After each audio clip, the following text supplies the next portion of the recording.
ಅವರು ಪ್ರಧಾನಿಯಾಗಿ ಕೈಗೊಂಡಂಥ ಪ್ರಮುಖವಾದಂಥ ಒಂದಷ್ಟು ಕೆಲಸಗಳನ್ನು ಈಗ ಜ್ಞಾಪಿಸ್ಕೊಳ್ಳೋದಾದರೆ, ಮೊದಲನೇದಾಗಿ ಅವರು ಮೂಲ ಸೌಕರ್ಯಕ್ಕೆ ಬಹಳ ಒತ್ತು ಕೊಟ್ಟರು. ಹಾಗೆಯೇ ಆಡಳಿತಾತ್ಮಕವಾದ ಸುಧಾರಣೆಯನ್ನು ಮಾಡಿದರು.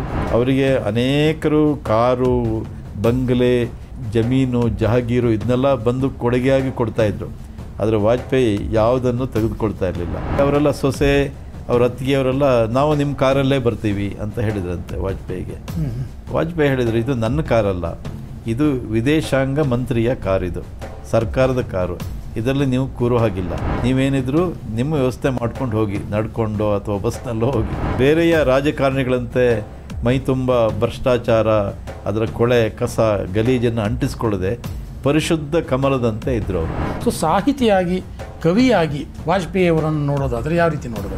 ರಾಜಕಾರಣಿ ಆಗದೇ ಇದ್ದಿದ್ದರೆ ಅವರು ದೇಶದ ಬಹಳ ದೊಡ್ಡ ಕವಿಯಾಗಿ ಜ್ಞಾನಪೀಠ ಪ್ರಶಸ್ತಿನೂ ಪಡಿತಾ ಇದ್ರೇನೋ ಗೊತ್ತಿಲ್ಲ. ನನ್ನನ್ನು ಯಾರಾದರೂ ಜೈಲಿಗೆ ಹಾಕಿದರೆ ಆಗ ಕವನಗಳನ್ನು ಬರೆದು ನಾನು ಆರಾಮಾಗಿ ಒಂದು ತರ್ತೀನಿ. ಅವರಷ್ಟು ಸೊಗಸಾಗಿ ಹಿಂದಿ ಭಾಷೆಯನ್ನು ಬಳಸುವಂಥವ್ರು ಕೂಡ ಯಾವ ರಾಜಕಾರಣವೂ ಇರಲಿಲ್ಲ. ಸಂಘದ ಪೂರ್ಣಾವಧಿ ಕಾರ್ಯಕರ್ತರಾದವರು ಪ್ರಧಾನಿಯಾಗಿಯೂ ಪೂರ್ಣಾವಧಿಯನ್ನು ಮುಗಿಸಿದ ಒಂದು ಮೊಟ್ಟ ಮೊದಲ ಒಂದು ಇನ್ಸಿಡೆಂಟ್ ಅದು ಅಂತ ಹೇಳ್ಬೋದು. ಸೊ ಪ್ರಧಾನಿಯಾಗಿ ಅಟಲ್ ಬಿಹಾರಿ ವಾಜಪೇಯಿ ಸಾಕಷ್ಟು ಕೆಲಸಗಳನ್ನು ಮಾಡಿದರು. ಅವರ ಅನೇಕ ಕಾರ್ಯಗಳು ಈಗಲೂ ಜನಮಾನಸದಲ್ಲಿ ಉಳ್ಕೊಂಡಿವೆ. ಸೊ ಅವರು ಪ್ರಧಾನಿಯಾಗಿ ಕೈಗೊಂಡಂಥ ಪ್ರಮುಖವಾದಂಥ ಒಂದಷ್ಟು ಕೆಲಸಗಳನ್ನು ಈಗ ಜ್ಞಾಪಿಸ್ಕೊಳ್ಳೋದಾದರೆ, ಅವರು ಪ್ರಧಾನಿಯಾಗಿ ಸಾಕಷ್ಟು ಒಳ್ಳೆಯ ಕೆಲಸಗಳನ್ನು ಮಾಡಿದ್ದಾರೆ. ಅವರು ಪೂರ್ತಿ ಅವಧಿ ಇದ್ದಾಗ, ಅಂದರೆ 99ರಿಂದ 2004ರಲ್ಲಿದ್ದಾಗ ಮೊದಲನೇದಾಗಿ ಅವರು ಮೂಲ ಸೌಕರ್ಯಕ್ಕೆ ಬಹಳ ಒತ್ತು ಕೊಟ್ಟರು. ಮೂಲ ಸೌಕರ್ಯ ಅಂದರೆ ರಸ್ತೆಗಳು, ಶಾಲೆಗಳು, ಕುಡಿಯುವ ನೀರು, ಮತ್ತು ಯಾರು ದೀನ ದಲಿತರಿದ್ದಾರೆ ಅವರ ಜೀವನ ಮಟ್ಟ ಸುಧಾರಣೆ, ಇದನ್ನು ಮೊದಲು ಕೈಗೆತ್ಕೊಂಡ್ರು. ಈಗಲೂ ಕೂಡ ನಾವು ಯಾವುದಾದ್ರು ಹಳ್ಳಿಗೆ ಹೋದರೂ ನೋಡ್ಬೋದು ಬೋರ್ಡು, ವಾಜಪೇಯಿ ಪ್ರಧಾನಿ ಸಡಕ್ ಯೋಜನಾ ಅಂತ ಇಟ್ಟಿದ್ರು. ಗ್ರಾಮ್ ಸಡಕ್ ಯೋಜನಾ ಅಂತ. ಅಂದರೆ ಹಳ್ಳಿಗೆ ರಸ್ತೆಗಳೇ ಇರಲಿಲ್ಲ. ಈಗ ನಮ್ಮ ಊರಿನಲ್ಲಿ ಕೂಡ ಸರಿಯಾದ ರಸ್ತೆ ಇರಲಿಲ್ಲ. ಅದೆಲ್ಲವುದು ವಾಜಪೇಯಿ ಕಾಲದಲ್ಲಿ ಅಲ್ಲಿ ಡಾಮರ್ ರಸ್ತೆಗಳಾಯಿತು, ಟಾರ್ ರಸ್ತೆಗಳಾಯಿತು. ಅದಕ್ಕೆ ಬಹಳ ಮಹತ್ವ ಕೊಟ್ಟರು. ಶಾಲೆಗಳಿರಲಿಲ್ಲ, ಅದಕ್ಕೆ ತುಂಬ ಮಹತ್ವ ಕೊಟ್ಟರು. ಕ್ವಾಡ್ರಾಂಗ್ಯುಲರ್ ಹೈವೇ, ದೇಶದ 4 ನಗರಗಳನ್ನು ಜೋಡಿಸುವಂಥ ಹೈವೇಗಳು, ಅದನ್ನು ಮಾಡಿದರು. ಮತ್ತು ಇನ್ಫ್ರಾಸ್ಟ್ರಕ್ಚರ್ ಅದನ್ನು ತುಂಬ ಚೆನ್ನಾಗಿ ಮಾಡಿದರು. ಇದರ ಜೊತೆ ವಿದೇಶಾಂಗ ನೀತಿ, ಅವರಿಗೆ ಅದರ ಬಗ್ಗೆ ಭಾಳ ತುಂಬ ಪ್ರಿಯವಾದ ವಿಷಯ, ಅದಕ್ಕೆ ಹೆಚ್ಚು ಒತ್ತು ಕೊಟ್ಟರು. ಪಾಕಿಸ್ತಾನದ ಜೊತೆಗೆ ಮತ್ತೆ ಪುನಃ ಒಂದು ಒಳ್ಳೆಯ ಸೌಹಾರ್ದ ಸಂಬಂಧ ನೆಲೆಯಾಗಬೇಕು ಅಂಥೇಳಿ ಅದಕ್ಕೂ ಕೂಡ ಪ್ರಯತ್ನ ಮಾಡಿದರು. ಮತ್ತು ವಿಜ್ಞಾನ ತಂತ್ರಜ್ಞಾನಕ್ಕೆ ಸಾಕಷ್ಟು ಆದ್ಯತೆಯನ್ನು ಕೊಟ್ಟರು. ಅದರ ಜೊತೆಗೆ ಇನ್ನೊಂದು ಅದ್ಭುತವಾದ ಕೆಲಸವನ್ನು ಮಾಡಿದರು 1998ರಲ್ಲಿ. ಅದೇನು ಅಂದರೆ ಪೋಖ್ರಾನ್ ಅಣುಸ್ಫೋಟ, ನ್ಯೂಕ್ಲಿಯರ್ ವೆಪನ್, ಅದರ ಸ್ಫೋಟದಲ್ಲಿ ಯಶಸ್ವಿಯಾದರು. ಅದು ಅಮೇರಿಕಕ್ಕೆ ಕೂಡ ಗೊತ್ತಿರಲಿಲ್ಲ. ಜಗತ್ತಲ್ಲಿ ಯಾವುದೇ ದೇಶ ಅಣುಸ್ಫೋಟ ನಡೆಸಿದರೆ ಅದು ತಕ್ಷಣ ಅಮೇರಿಕಕ್ಕೆ ಮುಂಚೆನೇ ಗೊತ್ತಾಗುತ್ತೆ. ಅಷ್ಟೊಂದು ಅವರ ಒಂದು ನಾಸಾದ ಇದಿದೆ, ಎಲ್ಲ ಕಡೆ ಕಣ್ಗಾವಲು. ಆದರೆ ಇದು ಗೊತ್ತೇ ಆಗಲಿಲ್ಲ ಅವರಿಗೆ. ಅವ್ರಿಗೆ ಗೊತ್ತಾಗದೇ ಇರುವ ರೀತಿಯಲ್ಲಿ ರಾಜಸ್ಥಾನದ ಮರುಭೂಮಿಯಲ್ಲಿ ಯಶಸ್ವಿ ಸ್ಫೋಟ. ಅಬ್ದುಲ್ ಕಲಾಂ ಅದರ ಹಿನ್ನೆಲೆಯಿಂದ ಇದ್ದಂಥ ವ್ಯಕ್ತಿ, ಅವರೇ ಇದಕ್ಕೆ ರೂವಾರಿ ಅಂತ ಹೇಳ್ಬೋದು. ಅವರ ಒಂದು ಪ್ರಯೋಜನ ಪಡ್ಕೊಂಡು ವಾಜಪೇಯಿ ಅದನ್ನು ಮಾಡಿದರು. ಅದು ಇಡೀ ಜಗತ್ತಲ್ಲಿ ಒಂದು ಆಶ್ಚರ್ಯ, ಅಮೇರಿಕಕ್ಕೆ ಒಂದು ರೀತಿ ಕ್ರೋಧ, ಎಲ್ಲವೂ ಶುರುವಾಯಿತು. ಅಮೇರಿಕ ದಿಗ್ಬಂಧನ ಕೂಡ ಹಾಕಿತ್ತು ಭಾರತದ ಮೇಲೆ ಸ್ವಲ್ಪ ದಿವಸ. ಆದರೆ ಪಾಕಿಸ್ತಾನಕ್ಕೆ ನಡುಕ ಶುರುವಾಯಿತು. ಅವರು ಕೂಡ ಅಣುಸ್ಫೋಟ ಮಾಡಿ ನಾವು ಅಣ್ವಸ್ತ್ರ ರಾಷ್ಟ್ರ ಅಂತ ಹೇಳಿದರು. ಇದರ ಜೊತೆಗೆ ಸಂವಿಧಾನದಲ್ಲಿ ಕೆಲವು ತಿದ್ದುಪಡಿಗಳನ್ನು ಮಾಡಿದರು. ಕೆಲವುದು ಅನವಶ್ಯಕವಾದ ಇದಿತ್ತು, ಅದನ್ನೆಲ್ಲ ತಿದ್ದುಪಡಿ ಮಾಡಿದರು. ಹಾಗೆಯೇ ಆಡಳಿತಾತ್ಮಕವಾದ ಸುಧಾರಣೆಯನ್ನು ಮಾಡಿದರು. ಏನು ಸೋಷಿಯಲ್ ಜಸ್ಟಿಸ್ ಅಂತ ಹೇಳ್ತೀವಿ, ಸಾಮಾಜಿಕ ನ್ಯಾಯ, ಅದಕ್ಕೆ ಬಹಳ ಬೆಲೆಯನ್ನು ಕೊಟ್ಟರು, ಅದು ಮಹತ್ವ ಕೊಟ್ಟರು. ಅಂತ್ಯೋದಯ ಯೋಜನೆ ಅಂದರೆ ಸರ್ಕಾರದ ಹಣ ಅದು ಕೊಟ್ಟ ಕೊನೆಯ ವ್ಯಕ್ತಿಗೆ ತಲುಪಬೇಕು. ಯಾವುದೇ ಸ್ಕೀಮ್ ಇರ್ಬೋದು, ಯಾವುದೇ ಯೋಜನೆ ಇರ್ಬೋದು, ಮಧ್ಯದಲ್ಲಿ ಇನ್ಯಾರೋ ಹೊಡಿಬಾರ್ದು. ಅದಕ್ಕೆ ಅಂತ್ಯೋದಯ ಯೋಜನೆ ಅಂತ ಹೆಸರಿಟ್ಟು ಸಾಧಾರಣ ದೀನ ದಲಿತರ ಅವರ ಜೀವನ ಮಟ್ಟ ಸುಧಾರಣೆ ಆಗಬೇಕು. ಈ ಥರದ ಒಂದಷ್ಟು ಪ್ರಯತ್ನಗಳನ್ನು ಸಾಕಷ್ಟು ಮಾಡಿದರು. ವಾಜಪೇಯಿ ಪ್ರಧಾನಿಯಾಗಿದ್ದಂಥ ಅವಧಿಯಲ್ಲಿ ಅವರಿಗೆ ಅನೇಕರು ಕಾರು, ಬಂಗಲೆ, ಆಮೇಲೆ ದೊಡ್ಡ ದೊಡ್ಡ ಜಮೀನು, ಜಹಾಗೀರು ಇದನ್ನೆಲ್ಲ ಬಂದು ಕೊಡುಗೆಯಾಗಿ ಕೊಡ್ತಾಯಿದ್ರು. ಆದರೆ ವಾಜಪೇಯಿ ಯಾವುದನ್ನು ತೆಗೆದುಕೊಳ್ತಾ ಇರಲಿಲ್ಲ. ಅವರು ನಿಸ್ವಾರ್ಥರಾಗಿರ್ತಿದ್ರು. ಒಂದು ಸಣ್ಣ ಘಟನೆ ಹೇಳಬೇಕು ಅಂದರೆ, ಅವರು ವಿದೇಶಾಂಗ ಮಂತ್ರಿಯಾಗಿದ್ದಾಗ, ಅಂದರೆ ಜನತಾ ಪಕ್ಷದ ಸರ್ಕಾರ ಇದ್ದಾಗ, ಒಂದು ಸರಿ ಒಂದು ಕಾರ್ಯಕ್ರಮಕ್ಕೆ ಬಂದಿದ್ದರು, ಲಕ್ನೋ ಇರ್ಬೋದು. ಅಲ್ಲಿಗೆ ಅವರ ಮನೆಯವರೆಲ್ಲ ಬಂದಿದ್ದರು, ಅವರ ಅತ್ತಿಗೆ, ಚಿಕ್ಕಮ್ಮ, ಸೊಸೆ ಇವರೆಲ್ಲ ಬಂದಿದ್ದರು. ಅವರ ಭಾಷಣ ಇತ್ತು, ಭಾಷಣಕ್ಕೂ ಬಂದಿದ್ದರು. ಭಾಷಣ ಆದ ನಂತರ ಎಲ್ಲರೂ ಮನೆಗೆ ಹೋಗಿ ಊಟ ಮಾಡುವಂಥದ್ದು ಇತ್ತು ಒಂದು ಕಾರ್ಯಕ್ರಮ. ಸರಿ, ಅವರೆಲ್ಲ ಸೊಸೆ, ಅವ್ರ ಅತ್ತಿಗೆಯವರೆಲ್ಲ ನಾವು ನಿಮ್ಮ ಕಾರಲ್ಲೇ ಬರ್ತೀವಿ ಅಂತ ಹೇಳಿದ್ರಂತೆ ವಾಜಪೇಯಿಗೆ. ವಾಜಪೇಯಿ ಹೇಳಿದರು, ಇದು ನನ್ನ ಕಾರಲ್ಲ, ಇದು ವಿದೇಶಾಂಗ ಮಂತ್ರಿಯ ಕಾರ್, ಇದು ಸರ್ಕಾರದ ಕಾರು, ಇದರಲ್ಲಿ ನೀವು ಕೂರೋ ಹಾಗಿಲ್ಲ. ನೀವೇನಿದ್ರು ನಿಮ್ಮ ವ್ಯವಸ್ಥೆ ಮಾಡ್ಕೊಂಡು ಹೋಗಿ, ನಡ್ಕೊಂಡು ಅಥವಾ ಬಸ್ನಲ್ಲೋ ಹೋಗಿ, ಇದು ವಿದೇಶಾಂಗ ಮಂತ್ರಿಗಳಿಗೆ ಮಾತ್ರ ಮೀಸಲು ಅಂತ. ಅವರು ಹತ್ಕೊಂಡು ಹೋಗ್ಬಿಟ್ರು. ಪಾಪ ಅವರೆಲ್ಲ ಬಹಳ ಅಳುತ್ತಾ ಯಾವುದೋ ಬಸ್ ಹಿಡ್ಕೊಂಡು ಅಂತೂ ಮನೆಗೆ ತಲುಪಿದ್ರಂತೆ. ಮನೆಗೆ ಹೋದ್ಮೇಲೆ ನೀವು ಹೀಗೆ ಮಾಡೋದು ಸರಿನಾ ಇದು ಅಂತ, ಮನೆಯ ಹಿರಿಯರಾಗಿ ನೀವು ಹೀಗೆಲ್ಲ ಮಾಡಬಾರ್ದು ಅಂತೆಲ್ಲ ಅವ್ರು ಹೇಳಿದಂತೆ. ಇಲ್ಲ, ರಾಜಕೀಯ ಬೇರೆ, ಸ್ವಂತದ್ದೇ ಬೇರೆ, ಇದು ಸರ್ಕಾರದ್ದಿದು, ಸರ್ಕಾರದ ಕಾರಿನಲ್ಲಿ ನಮ್ಮ ಬಂಧು ಬಳಗ ಯಾರನ್ನು ನಾನು ಕೂರಿಸೋದಿಲ್ಲ. ಇಷ್ಟು ಖಡಕ್ಕಾಗಿದ್ರು ಅವರು, ಇಷ್ಟು ಕಟ್ಟುನಿಟ್ಟು ಅವ್ರದ್ದು. ಹೀಗೆ ವಾಜಪೇಯಿ ರಾಜಕೀಯದಲ್ಲಿದ್ದರೂ ಕೂಡ ಪದ್ಮಪತ್ರ ಮೀಮಾಂಬಸಿ, ಈ ಪದ್ಮಪತ್ರ ಅದು ನೀರಿದ್ದರೂ ಕೂಡ ಅಂಟದಂತೆ ಇರುವಂಥ, ನೀರಲ್ಲಿರುವಂಥ ಒಂದು ಎಲೆ. ಆ ರೀತಿ ರಾಜಕೀಯಕ್ಕೆ ಇದ್ದರೂ ಕೂಡ ಬೇರೆಯ ರಾಜಕಾರಣಿಗಳಂತೆ ಮೈ ತುಂಬ ಭ್ರಷ್ಟಾಚಾರ, ಅದರ ಕೊಳೆ ಕಸ ಗಲೀಜನ್ನು ಅಂಟಿಸ್ಕೊಳ್ಳದೆ ಪರಿಶುದ್ಧ ಕಮಲದಂತೆ ಇದ್ದರು ಅವರು.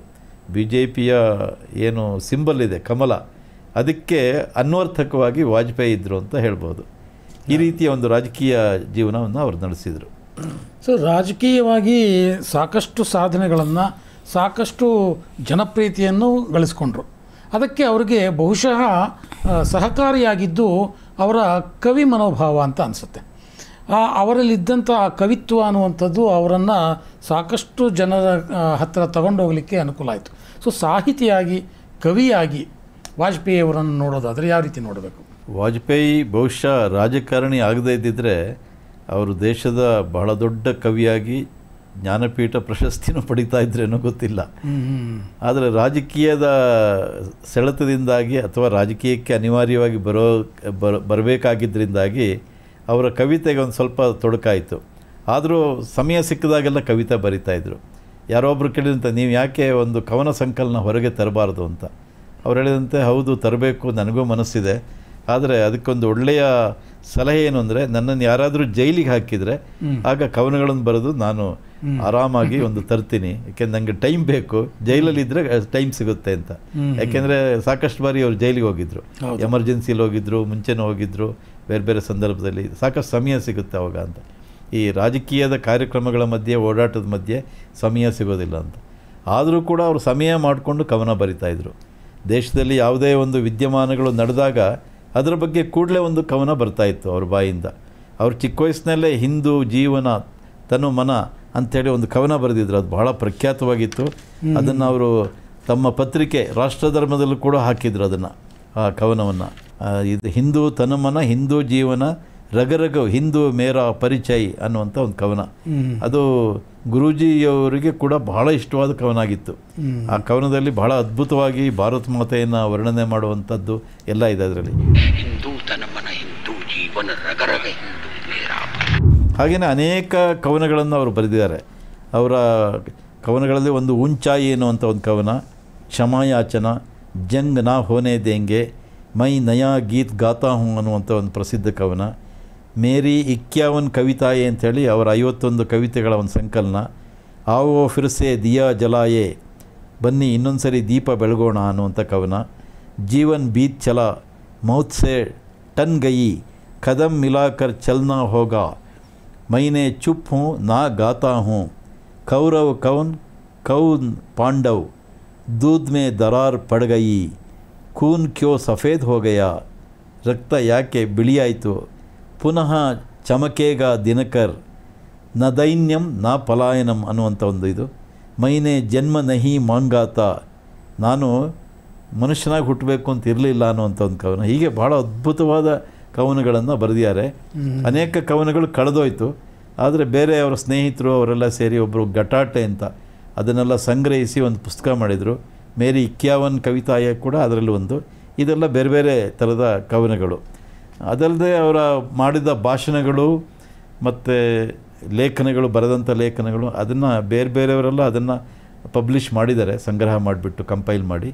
ಹೀಗೆ ಅವರು ಒಬ್ಬ ಅದ್ಭುತ ಕವಿ ಮನಸ್ಸಿನ ಒಬ್ಬ ರಾಜಕಾರಣಿ. ಬಹುಶಃ ರಾಜಕಾರಣಿಗಳಲ್ಲಿ ಕವಿ ಮನಸ್ಸು ಇದ್ದವರು ನಮಗೆ ಗೊತ್ತಿರುವಾಗ ಯಾರೂ ಕಾಣೋದಿಲ್ಲ. ಪಿ ವಿ ನರಸಿಂಹರಾವ್ ಅನೇಕ ಭಾಷೆಗಳ ಮೇಲೆ ಪ್ರಭುತ್ವ ಇತ್ತು. ಪಿ ವಿ ನರಸಿಂಹರಾವ್ಗೆ 14 ಭಾಷೆಗಳ ಬಗ್ಗೆ ಇದಿತ್ತಂತೆ, ಒಂದು ಪಾಂಡಿತ್ಯ, ಮತ್ತು ಜೊತೆಗೆ ಅದರ ಮೇಲೆ ಇದು ಇತ್ತು, ಅವ್ರಿಗೆ ಹಿಡಿತಾ ಇತ್ತು. ಆದರೆ ಕವನಗಳನ್ನು ಅವರೇನು ಬರಿತಾ ಇರಲಿಲ್ಲ. ಕವನಗಳನ್ನು ಬರೆದಂಥ ಒಬ್ಬ ರಾಜಕಾರಣಿ ಇದ್ದರೆ ಅದು ವಾಜಪೇಯಿ. ಭಾಳ ಅದ್ಭುತವಾದ ಮತ್ತು ಹಿಂದಿಯಲ್ಲಿ ಅವರಷ್ಟು ಸೊಗಸಾಗಿ ಹಿಂದಿ ಭಾಷೆಯನ್ನು ಬಳಸುವಂಥವ್ರು ಕೂಡ ಯಾವ ರಾಜಕಾರಣವೂ ಇರಲಿಲ್ಲ. ಯಾಕೆಂದರೆ ಅವರ ಭಾಷಣವನ್ನು ಕೇಳಬೇಕು ಅಂತ ಹೇಳಿ ಅನೇಕ ರಾಜಕಾರಣಿಗಳು ಬಂದು ಕೂತ್ಕೊಳ್ತಾ ಇದ್ರಂತೆ. ಅಂದರೆ ಶಬ್ದಗಳನ್ನು ಅಷ್ಟು ಚಂದವಾಗಿ, ಅಷ್ಟು ಸುಂದರವಾಗಿ ಅವರು ಬಳಸ್ತಾಯಿದ್ರು. ಹಿಂದಿ ಭಾಷೆಗೆ ಬಹುಶಃ ಒಂದು ಸೌಂದರ್ಯ ಅಥವಾ ಹಿಂದಿ ಭಾಷೆ ಇಂಪು ಅದು ಚೆನ್ನಾಗಿದೆ ಅಂತ ಅನಿಸಿದ್ದು ವಾಜಪೇಯಿ ಕಾರಣದಿಂದ ಅಂತ ಹೇಳ್ಬೋದು. ದಕ್ಷಿಣದಲ್ಲಿ ಕೂಡ ಅವರು ಭಾಷಣಕ್ಕೆ ಬಂದಾಗ ಅವ್ರು ಹಿಂದಿ ಕೇಳಬೇಕು ಅಂತ ಬರ್ತಾಯಿದ್ರು.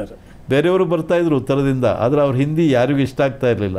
ಆದರೆ ವಾಜಪೇಯಿಯ ಹಿಂದಿ ಅದು ಎಲ್ಲರನ್ನೂ ಗೆಲ್ತಾ ಇತ್ತು. ಅಷ್ಟೊಂದು ಸುಂದರವಾದ ಹಿಂದಿಯಲ್ಲಿ ಅವರು ಮಾತಾಡ್ತಾಯಿದ್ರು.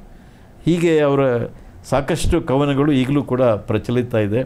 ಯೂಟ್ಯೂಬ್ನಲ್ಲಿ ಸಿಗುತ್ತೆ, ಬೇರೆ ಬೇರೆ ಪುಸ್ತಕಗಳಲ್ಲೂ ಕೂಡ ಅದು ಬಂದಿದೆ.